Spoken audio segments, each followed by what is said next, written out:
When I graduated high school, I was pretty set against going to traditional college. I knew it was what I was supposed to do, but a lot of my peers were drowning in student debt and signing their lives away to careers they weren't passionate about. And that just didn't seem worth it. A couple years later, I heard about Excel College, which was a completely different path to higher education. With a debt-free promise and students earning degrees while gaining hands-on experience in the marketplace, this path just made sense. Along with that, community and discipleship are central aspects of life at Excel, and I knew I wanted to be part of a community that would encourage my faith in the Lord. My name is Cassidy Solis, and I graduated debt-free in 2023 with a degree focused in marketing, and now I'm using my skills full-time. More than that, I've grown deeply in my relationship with Jesus and his people. I can honestly say that this new way of college has changed my life for the better. To learn more about Excel's transformative debt-free education model, visit theexcelcollege.com/visit to sign up for an informational call. That's theexcelcollege.com/visit. Hey, I'm Greer. Welcome to the Unfinished Idea podcast, a space for you to expand your understanding about the neurodiverse world, which is all around us. Whether you're a parent, a friend, a teacher, or a neighbor, everyone is welcome to join us as we help bring awareness and better understanding about those who are neurodivergent and families who are raising children with special needs. I'm a mom to 2 boys and 2 dogs, and together with my husband, raising a child with additional needs. I often feel lonely and overwhelmed in my daily experience because life looks different for us. This podcast will share practical help, tips, and insights into the difficulties, joys, and differences of the neurodiverse world. So let's start the conversation. If you've ever felt overwhelmed or isolated as a parent or someone just trying to navigate the neurodiverse world, this episode is for you. Today, I'm sitting down with Paige to have a really honest conversation about what it's like being a mom with ADHD while also raising a son who is both autistic and ADHD. Paige opens up about her personal experiences, the highs and the lows, and everything in between. We talk about the challenges of parenting while managing your own neurodivergence, the emotional weight that it comes with, and why finding your village is so important. You'll hear real stories about what it's like to juggle all the things you need while also supporting your child, plus having some very valuable insight on how to find the right people who truly get it. So grab your drink and let's jump into today's conversation.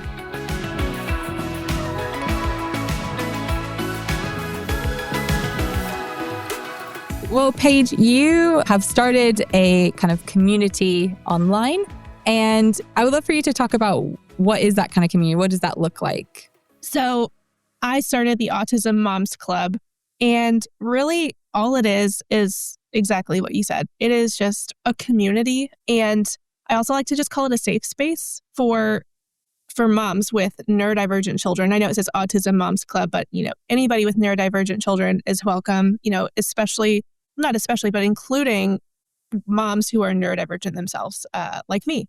And I wanted this to be a place where people could join and feel seen and feel heard and vent and laugh and just share whatever they wanted and not apologize or feel like they had to, say, disclaimer or have to explain themselves before saying whatever they needed to say because they're in a place that already gets it. So yeah, that's what that is. And I'm working on, continuing to bring new resources and new voices to the conversations for live chats, for educational opportunities, so we can just all learn and grow and help each other out and just exist together when, you might feel kind of alone.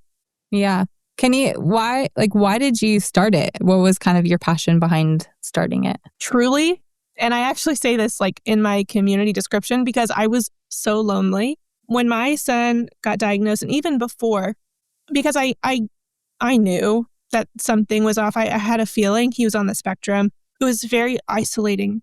All of the friends that I had known before we had kids that ended up having neurotypical children, they were off doing things like going to Disneyland and going on all these family trips. And, of course, they only show the highlight reels on social media, but, you just see them having a great time. And, it's not difficult. They're just enjoying themselves and going to all these family-friendly, quote unquote, places. Meanwhile, we were stuck at home because my son would get extremely overstimulated and he would have meltdowns as soon as we arrived and we'd have to go home. And it was very lonely. And I didn't have anybody I could talk to. My family was there for me. They're supportive, but they didn't fully understand. I felt like every moment that they were with us was me educating and educating and educating. Like, well, he does this because of this. Try talking to him this way instead of this way. And no matter what, unless you're talking to someone who's been in your shoes, they're just not going to fully understand. And I don't expect them to, but I desperately needed somebody in my life that I could talk to and that would understand intimately what I was going through. And that could just, be in solidarity. Like I didn't necessarily need someone to be like, you're doing a good job. I just wanted to be around people who understood. So that's what I did, because I thought, if I feel this way with my son who is considered low support needs, I know there's a lot of other parents out there who feel the same way and who maybe don't even have that supportive family, who don't even have that.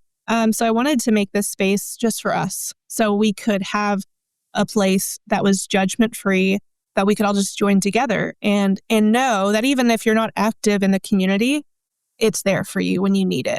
And there will always be kind people who are willing to, extend a hand and any advice or comfort or whatever it is that you need.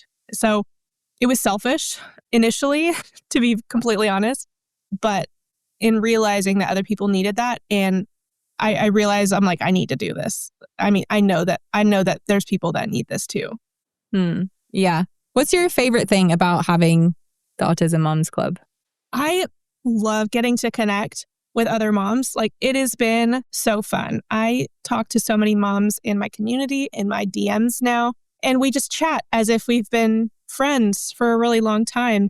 And I get to talk to other people about my child. I get to listen to them talk to me about theirs. We get to, commiserate a little bit and encourage each other. And I just feel like I have this incredible support now. I mean, I feel like I made like this group of friends for me, but having that community has been a game changer for my mental health. And I hope it has been for other people too. But that has been having a group of people, having a multitude of people who just get it. And I say that a lot because it's like, they just get it. Like, if you're in it, you need people who get it. It just makes a huge difference in your journey. So when days are hard, you know that you're not the only one. And I feel like that's comforting. Yeah. I definitely would agree that partly why I started this podcast was because I thought to myself, I know I'm not the only one going through this. And as I talked more about my experiences, other people kind of were starting to share about theirs, kind of like you said, in the DMs or different ways. And realizing that there is a whole community out there who just haven't started talking or for whatever reason haven't found each other. And so it's cool that you've kind of been able to connect these people all together, because it's online. Is that right? You're not talking about like a necessarily physical. So can you talk about how does that work online? So it is just a subscription community. And so I have a link, like in my bio and things like that. It's $10 a month. And it's only because that's what it costs to keep it running. And also because I want to be able to bring in more experts. I speak with different people every single month in a live webinar, people who can provide education, insight, experience, and just overall, wisdom, like to this space, because we're here to learn and we're here to grow. And so that's just part of that. But so you can sign up. We have these monthly webinars where you can come and learn and chat and vent and get to know each other and just yap if you want to. And it's really simple. It's still growing. I'm going to be looking for, more resources and more ways to help. I'm absolutely going to add this podcast in my resources for people to listen to. But I wanted it to be a place where people could learn. And so if anybody wanted to join and be part of this, they can get to it through my Stand store on my Instagram page. Okay. That's cool. Yeah. And you talk about, kind of monthly webinars. What kind of topics do you cover in those webinars? So we've had 2 so far because it's a fairly new group. The first month we had an incredible guest speaker. It's actually somebody that I worked with or that I was a client of. She's a autism parent coach and she's a speech pathologist. And in an absolute wealth of information, I went through a 16-week training or a 16-week program with her. And she focused on the moms first. The first 8 weeks of her program were teaching moms neurotypical or neurodivergent, how to keep themselves regulated, how to make sure they're taking care of themselves so that they can show up better for their children. And then the second portion of the program, she brings in all of her speech pathology knowledge and wisdom and teaches you better ways to communicate with your child and walks you through all of that. So she gave an incredible presentation on all of that. And she is fantastic. And it was so much to learn. So now that recorded call is in our resources, along with free resources she provided for our community.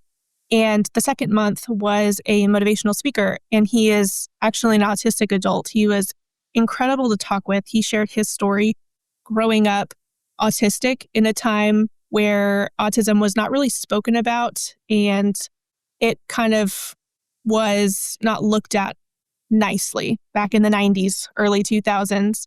And he shared his insights of overcoming obstacles and overcoming everything that they told him he couldn't do. And he shared a lot of insight with the parents and, how you can help your child and know that they can do more. And he was incredible. The first time I heard him speak, I actually cried because I also want to bring in autistic adults because I feel like that they are some of the best people you could learn from.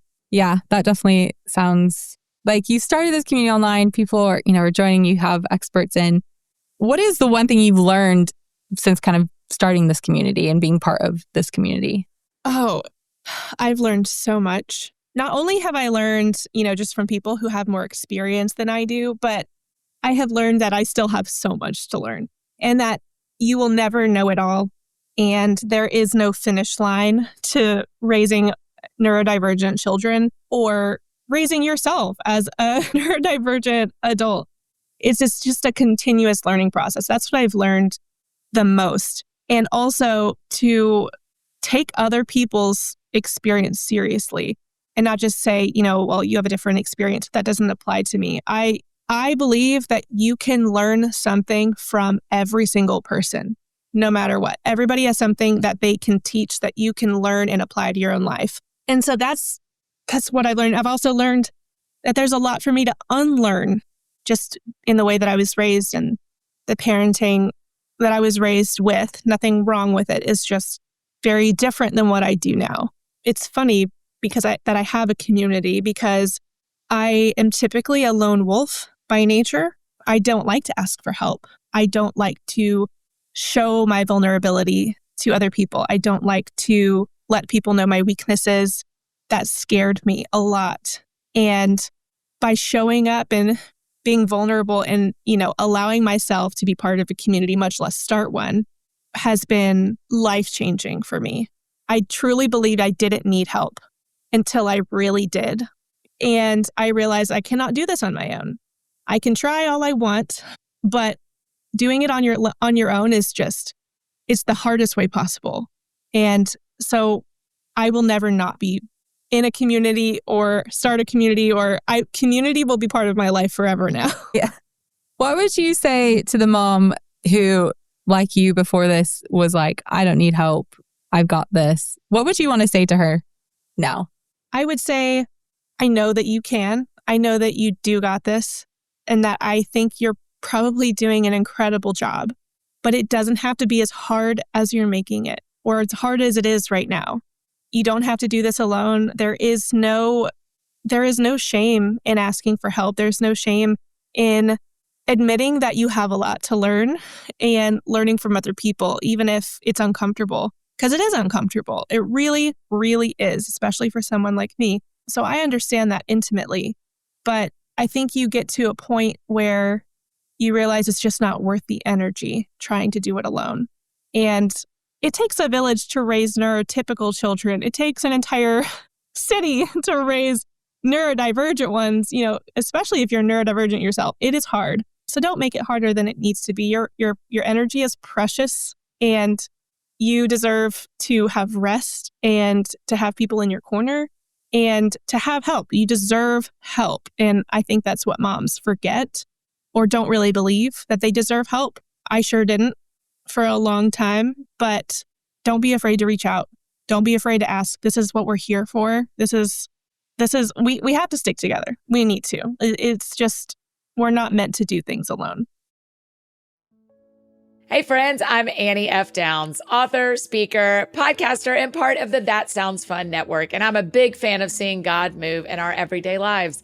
Can we talk for a second about what it really means to be a person of faith?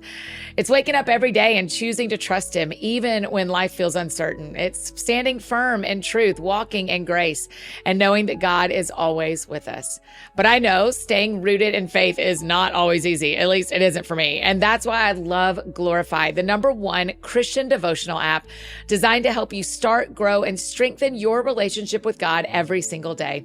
One of the things I love about Glorify is the amount of options available to me through the app every day. Not only does it help me kick off my time with God with their daily devotional, but there's a song of the day to listen to and a community of other users available to engage with. It's really cool. With Glorify, you can begin your morning in scripture, reflect with the daily devotional, and end the day with the daily walk with God, this immersive experience that quiets your heart and refocuses your spirit. It's one of my favorite hacks, something simple but powerful that keeps you anchored when life gets busy. And since we're shining a light on women this month, let's celebrate the strength, faith, and stories of women who inspire us every day.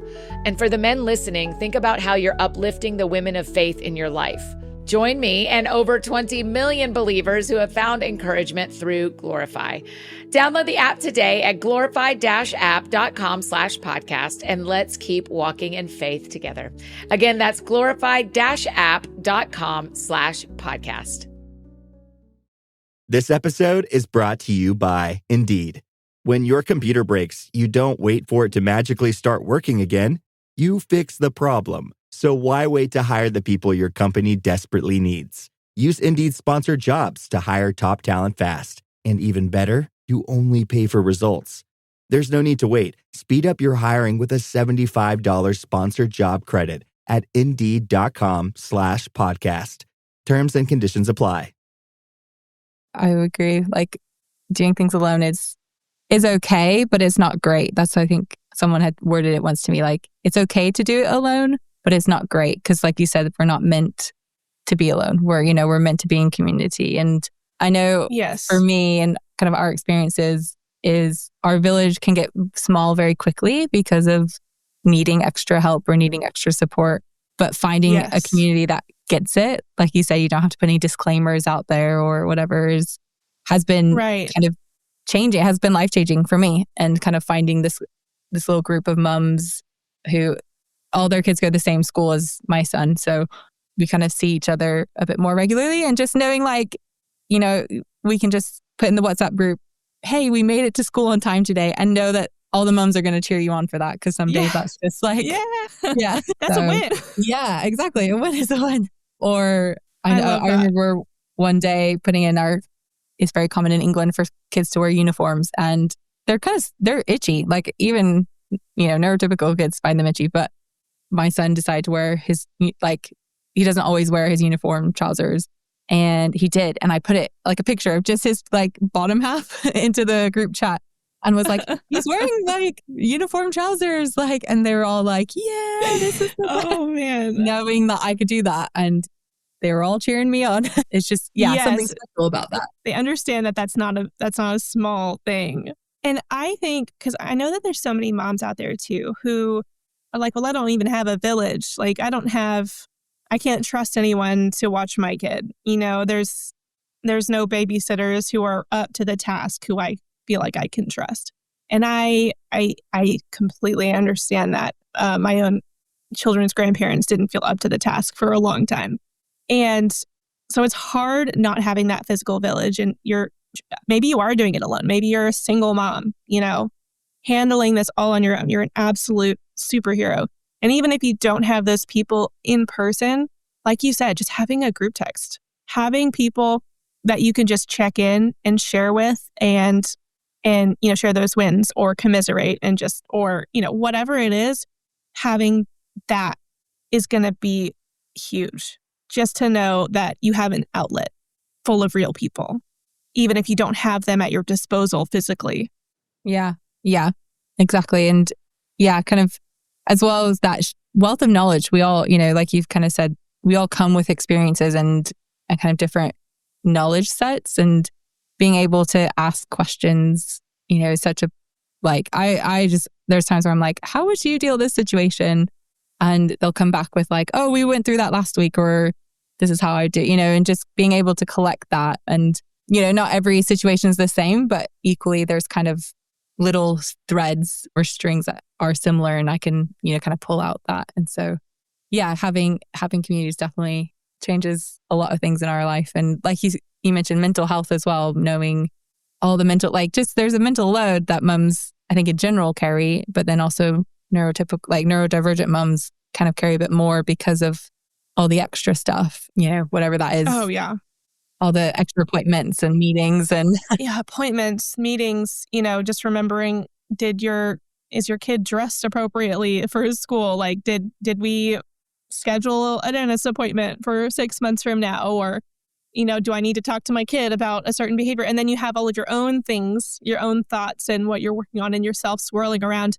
It's just never ending. And no matter how much you try to get away, it's just, you have that mental load no matter what. And it's hard, especially being, I have absolutely raging ADHD, not diagnosed with autism, but there are signs. And, handling that in myself and learning how to regulate myself has been a journey, but it's made a massive difference in our household, working on myself, because I show up so much better for my kids now, and I'm able to help my son in just a million times better, and he's doing better because of it. And so it is a insane journey.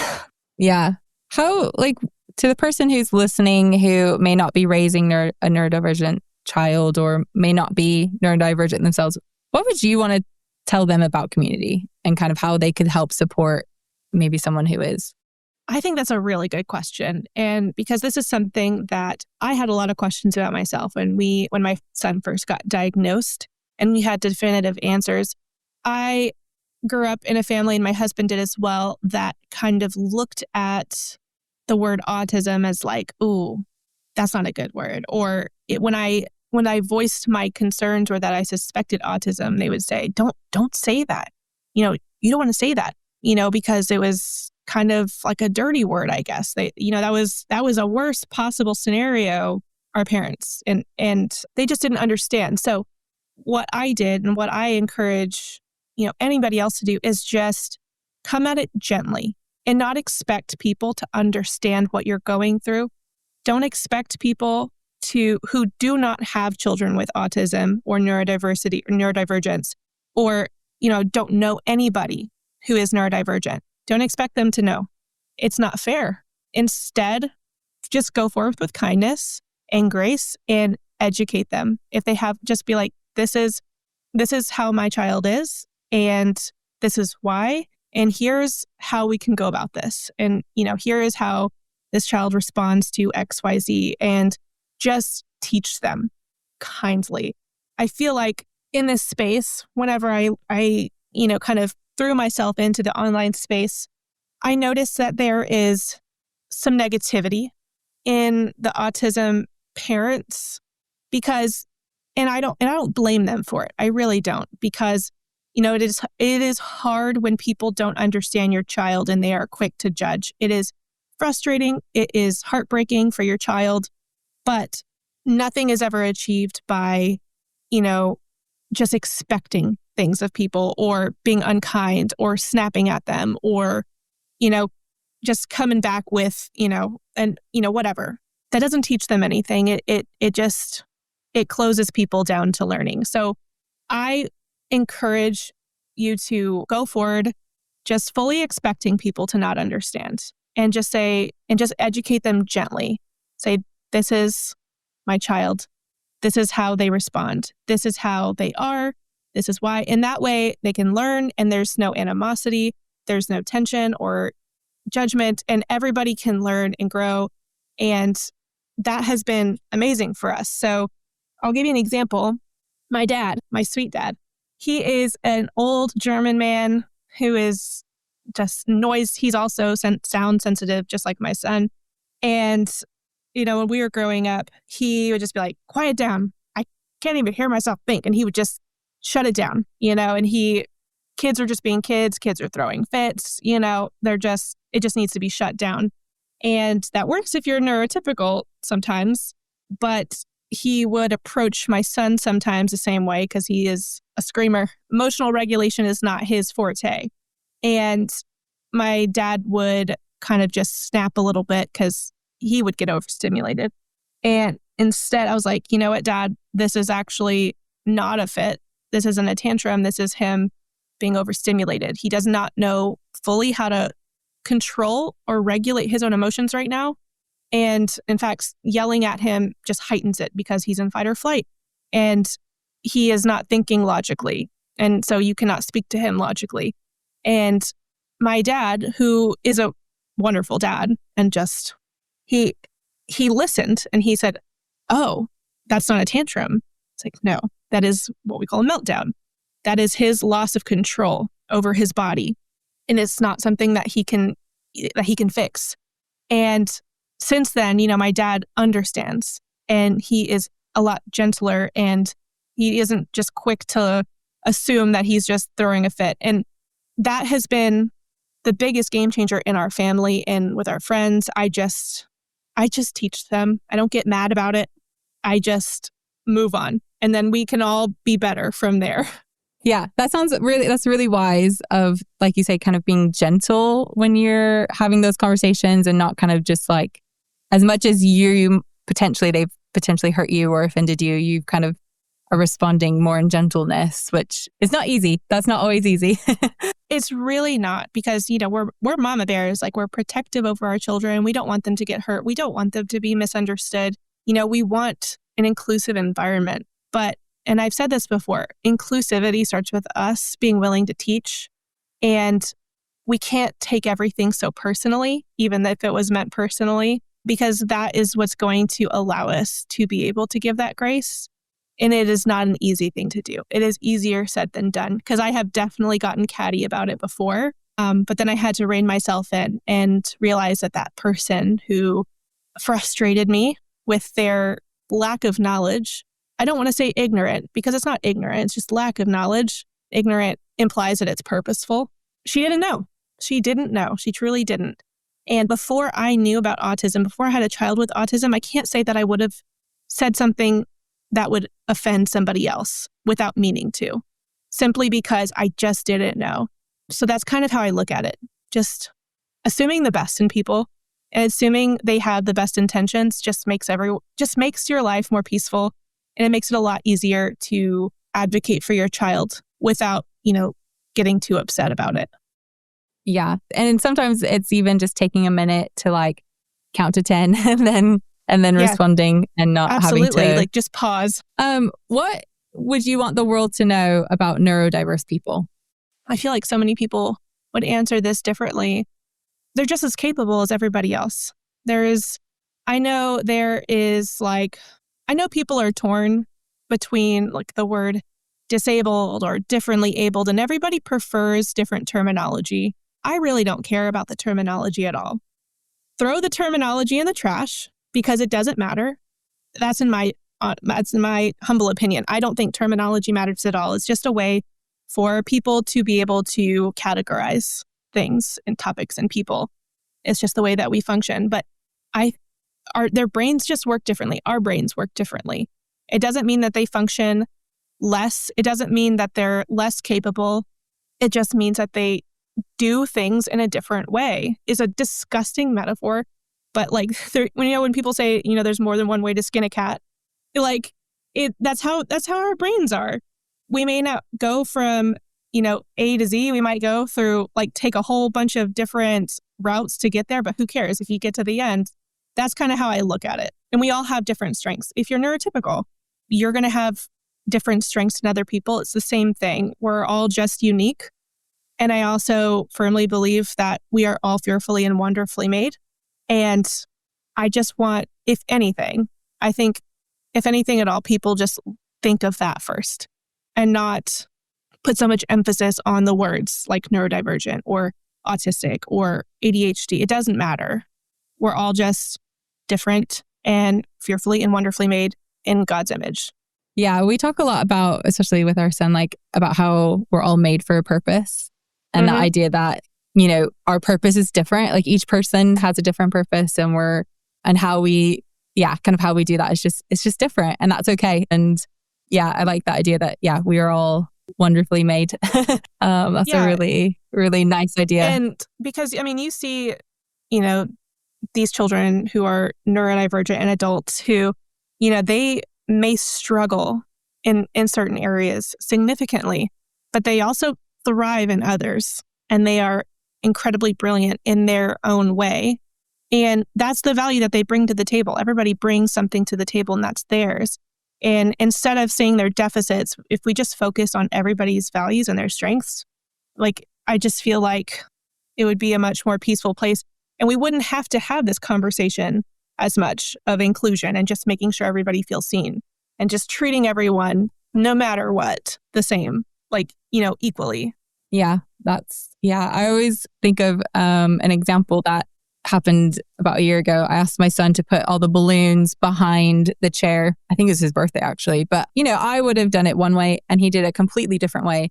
And I watched him do it and I just thought, yeah, that works. Like, that's not how I would do it. That's probably not how others would have done it, but you did the job. Like you did it. So yeah, like who cares how you got there?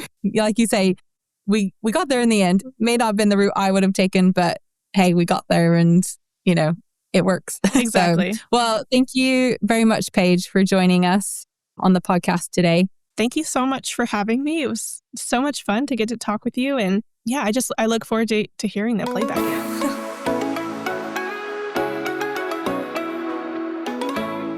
Did you know autistic individuals may experience emotions so intensely that they physically feel them like a heavy weight in their chest or tingling in their fingers? Many autistic individuals experience something called emotional hypersensitivity, where emotions don't just affect them mentally, but also physically. This can mean feeling anxiety as a sharp pain in the stomach, joy as a tingling sensation in their hands, or sadness as an overwhelming heaviness in the chest. Because emotions can be so intense, it may take longer to process and regulate them, leading to emotional shutdowns or meltdowns. Hey, if you can take a minute to rate and review the show, that really helps us out a lot.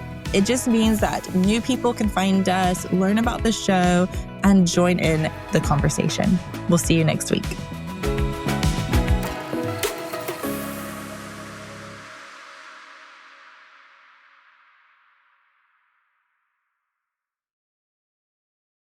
Ever feel like the pressure to lead well is pulling you in 100 different directions?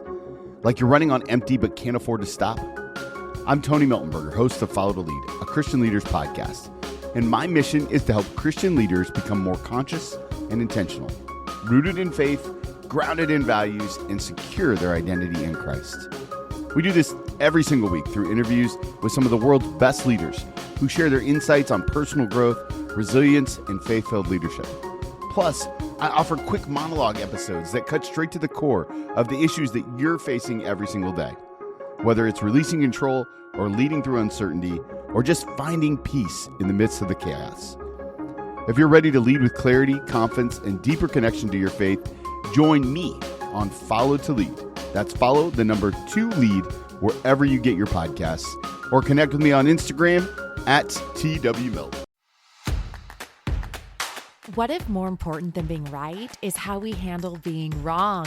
Holding tightly to ideas that can't adapt with new information is not a virtue, it's a vice.